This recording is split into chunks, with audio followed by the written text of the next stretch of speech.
राधे राधे। नमस्कार दोस्तों। अपने YouTube चैनल एनी टेक में मैं आपका स्वागत करता हूँ। ब्रजभूमि को कान्हा की नगरी कहा जाता है। यहाँ हर रोज कई भक्तगण दर्शन के लिए आते हैं।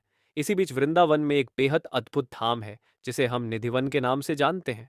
कृष्ण की नगरी में कई ऐसे मंदिर हैं जिसे लेकर कई कथाएं और मान्यताएं प्रचलित हैं। इन्हीं मंदिरों में से एक है वृंदावन का निधिवन, जिसे दुनिया के सबसे रहस्यमयी जगह में से एक माना गया है। ये इसलिए क्योंकि इस धाम में एक दैवीय चमत्कार द्वापर युग से चला आ रहा है। आप अगर हमारे चैनल में नए हैं तो हमारे चैनल को सब्सक्राइब कर दीजिए और बेल आइकन दबा दीजिए ताकि हर नई वीडियो का नोटिफिकेशन आपको आता रहे। इस जगह को लेकर कहा जाता है कि यहाँ हर रात को भगवान श्री कृष्ण राधा और गोपियों के संग आते हैं। दिन भर तमाम लोग निधिवन में आते हैं, लेकिन शाम होते ही निधिवन को बंद कर दिया जाता है और सूरज ढलने के बाद लोगों का प्रवेश वर्जित किया जाता है। ये माना जाता है रात होते ही निधिवन में मौजूद हजारों पेड़ गोपियों का रूप धारण कर लेते हैं और उन गोपियों के साथ रास लीला रचाने खुद भगवान श्री कृष्णा वहां आते हैं और फिर रंग महल में आराम करने चले जाते हैं। इन्हीं पेड़ों के बीच एक छोटा सा महल है जिसे रंग महल कहा जाता है।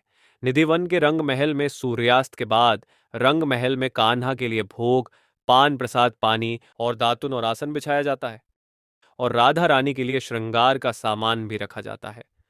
जब सुबह मंदिर के कपाट खुलते हैं तो भगवान श्री कृष्ण और राधा रानी के मौजूदगी के निशान मिलते हैं, जो इस निधिवन का सबसे बड़ा चमत्कार माना जाता है।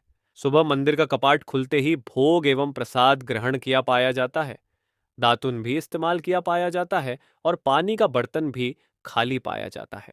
हालांकि रंग महल के कपाट को 7 तालों से बंद किया जाता है और उनके चाबी सिर्फ पुजारी के पास रहते हैं। यही श्री कृष्ण जी के मौजूदगी के निशान चमत्कार बनकर दुनिया के सामने आते हैं।